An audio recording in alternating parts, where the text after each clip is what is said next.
On my fourth day in Scotland, I headed north from Glasgow to Glengoyne Distillery, which is about 13 miles and a 30-minute drive on A81, a long, winding country road from my hotel. Glengoyne Distillery is located on the borderline of the lowlands and highlands, with the production areas and offices in the highlands and the barrel warehouses in the lowlands. The A81 highway, which marks the boundary of the lowlands and highlands, runs right through the distillery property. One of the primary purposes of my trip was to learn more about the people, place, and production of Scotch whiskey. So, when available, I took a class or an educational tour at a distillery, including a masterclass at the Scotch Whisky Experience and a masterclass at Glengoyne Distillery.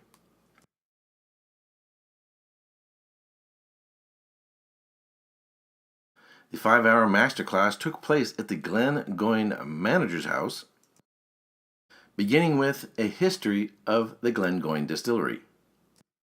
Whiskey production on the site began in 1820 when George Connell secretly began distilling at Burnfoot Farm, where you'll find today's Glengoyne Distillery. The hidden waterfall and its miniature glen made it easy for George to escape the notice of the excisemen, but he probably learned how to distill whiskey from his grandfather.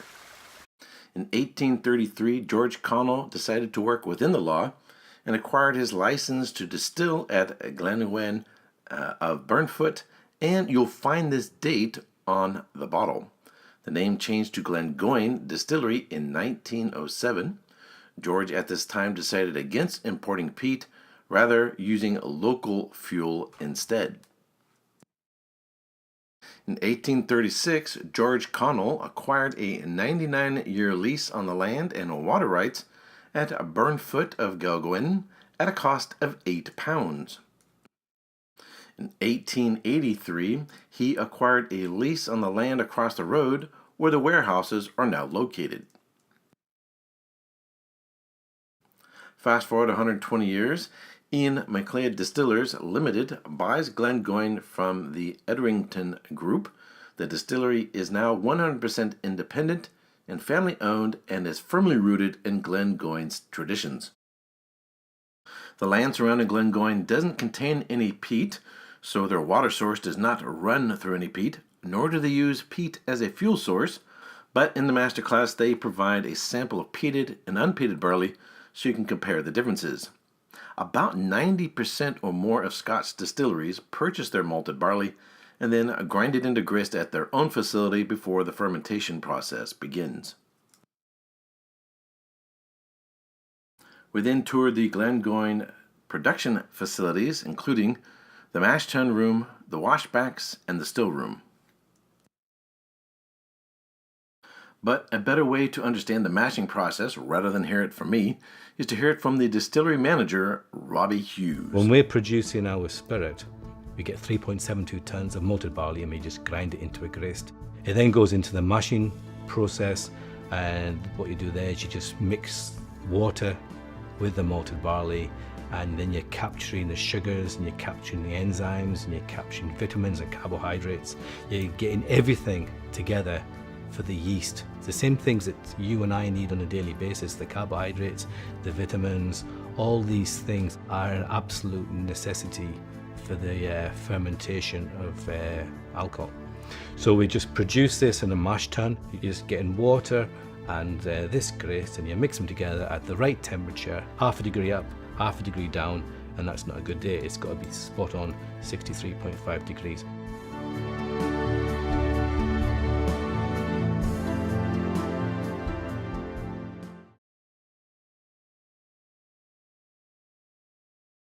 We then toured the duty-free warehouse where the barrels are locked up and learned about the two general different types of oak used in barrels: European oak, Quercus robur, and American oak, Quercus alba, and the typical types of flavors they impart to the whiskey. We then crossed the street to the lowlands and toured the warehouses adjacent to the field of grazing sheep, but rather than have me describe the aging process, here again is Robbie Hughes, the distillery manager.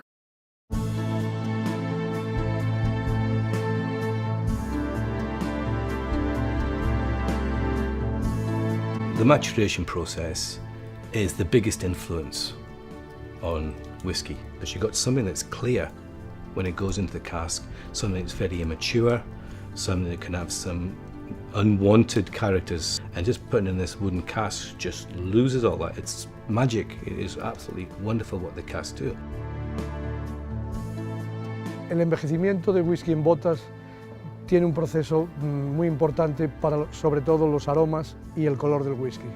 Como todos sabemos, el whisky es totalmente transparente y después de un envejecimiento durante 15, 18 o este whisky de 21 años, toma el carácter, los aromas y el color de la madera.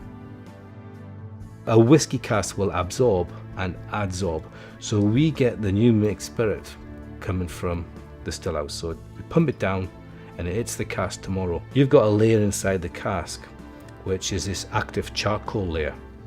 Now this active charcoal layer, when you put new mixed spirit into it, that will remove the immature qualities of the spirit. It will then start giving, it'll start giving the colour from the oak, it starts giving that sherryness.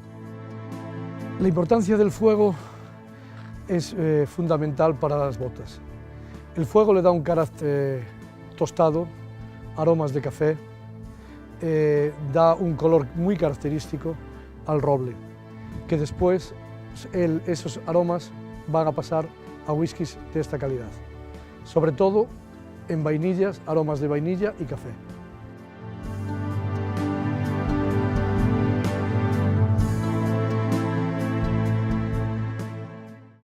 One of the advantages of the masterclass is the ability to engage with the instructor and tour guide, Bill, and ask questions such as, what is the Teapot dram? Right, it's a Teapot dram. It's made up of a number of casks, usually 5. We make it in batches.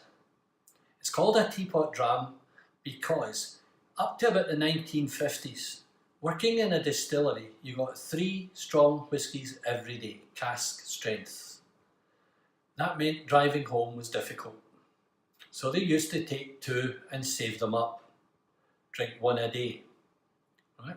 Now, if you were caught drinking, not eating, breakfast, lunch, tea, you were fired.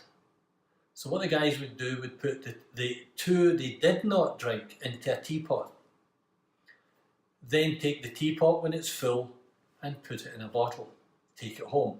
Mixture of lots of different casks. To get over the fact that he didn't drink while he was eating, he could pour a cup of tea from the teapot to a cup and nobody knew the difference if it looked like that. Right? So hence we've mixed 5, usually 5 big casks, mixed them together, made a whisky something like that colour, and then called it a teapot dram, because a dram in Scotland's a drink of whisky and they used a teapot to store it. Okay. The final segment of the masterclass consisted of a sensory analysis taste test in which you were given 20 aromas, and this is developed by the Scots Whisky Association for recruiting master blenders. And out of the 20, I was able to identify 17. The 3 that I missed were camphor, a linseed oil, and a particular flower, which I don't remember what it was. Then after your senses have been tested, you then moved on to the funnest part, which is the master blending. All right, so the final part of the class, which is the most fun, is you get to play master distiller. They give you a number of different casks to choose from, different sherry or bourbon cask influences. You figure out your percentages. They show you how to figure out the percentages. You get a 200 milliliter bottle to take home of your proprietary blend, and you get to name it and everything else. And it comes in a nice little box to bring home as a souvenir. And I was kind of toyed with the idea of maybe just keeping this and never drinking it, just keeping it as a souvenir. But whiskey is for drinking, not for just collecting. So I have in here in my hands the secret recipe to my own proprietary blend, which I named the Sniper. So the casks consisted of a refill hogshead from 2004, cask number 24, bottled at 58.4%. A first fill American oak bourbon barrel from 2005, bottled at 57.4%. Third is the first fill American oak sherry puncheon, bottled at 58%, and that's from the year 2000. A first fill European oak sherry puncheon, which is a little lighter, from the year 2001, bottled at 57.8%. And a first fill American oak sherry production, darker, from 1998, bottled at 57.6%. So the oldest amongst the casks is 1998. The youngest is 2005. So this is a 2005 Sniper, my own proprietary blend. Now I could, if I could find all these casks at cask strength or bottles at cask strength, reproduce this, but since these are all basically at cask strength, this is not a reproducible whiskey, at least not here in the United States. Now, I have the recipe here as the percentages. Let's see, it was 80 milliliters of the refill hogshead, 60 milliliters of the first fill European oak, and 60 milliliters of the first fill European oak from 1998. Okay. So my recipe was 80 milliliters of the refill hogshead from 2004, 60 milliliters from the first fill European oak sherry puncheon from 2001, and 60 milliliters of the first fill European oak sherry puncheon from 1998. So I wanted a heavier sherry influence, but using the bourbon cask as sort of a base. So it comes in this nice little box. Didn't have a label on it, but it does have that sort of, you can see the engraved or the molding of the little bottle. Comes with a nice little tag with your name on it. Let's give it a try. So this has been in here now for a couple weeks since I've gotten back from Scotland. So hopefully these have also sort of married together, because just putting whiskeys together, they aren't necessarily intermingled. So now it should be, let's see, more integrated than when I had originally made it. And let's just try a little wee dram. You also get to take home this masterclass Glengoyne Glencairn glass.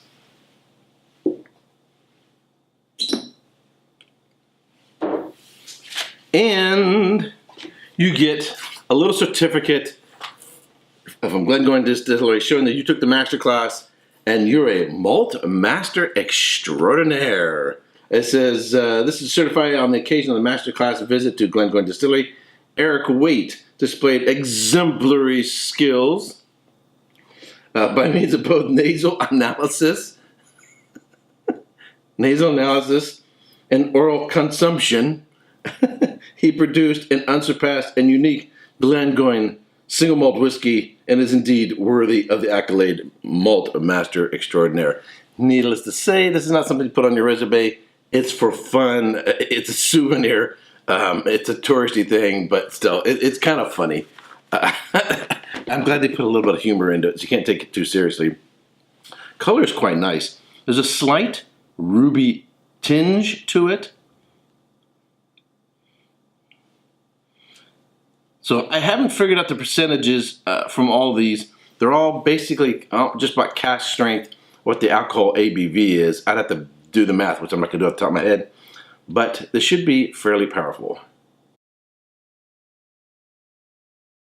As anticipated, heavy sherry influences, sort of fig, date, raisin. Do get a little tingling on the nose from the impact of the higher alcohol. Get some nice chocolatey note. I actually get some sort of, it's like a chocolate covered cherries. Definite maltiness. on the palate.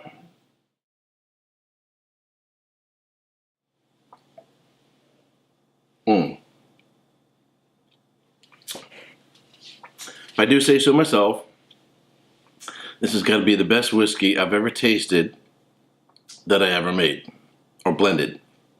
Anyway, alrighty. So I hope you enjoyed this video.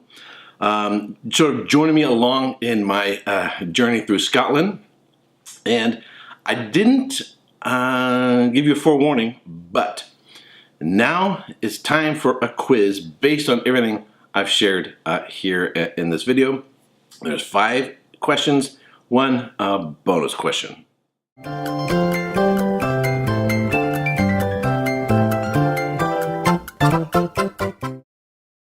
Question 1. What was the original name of the property before it was changed to Glengoyne Distillery in 1907? A. Boone's Farm.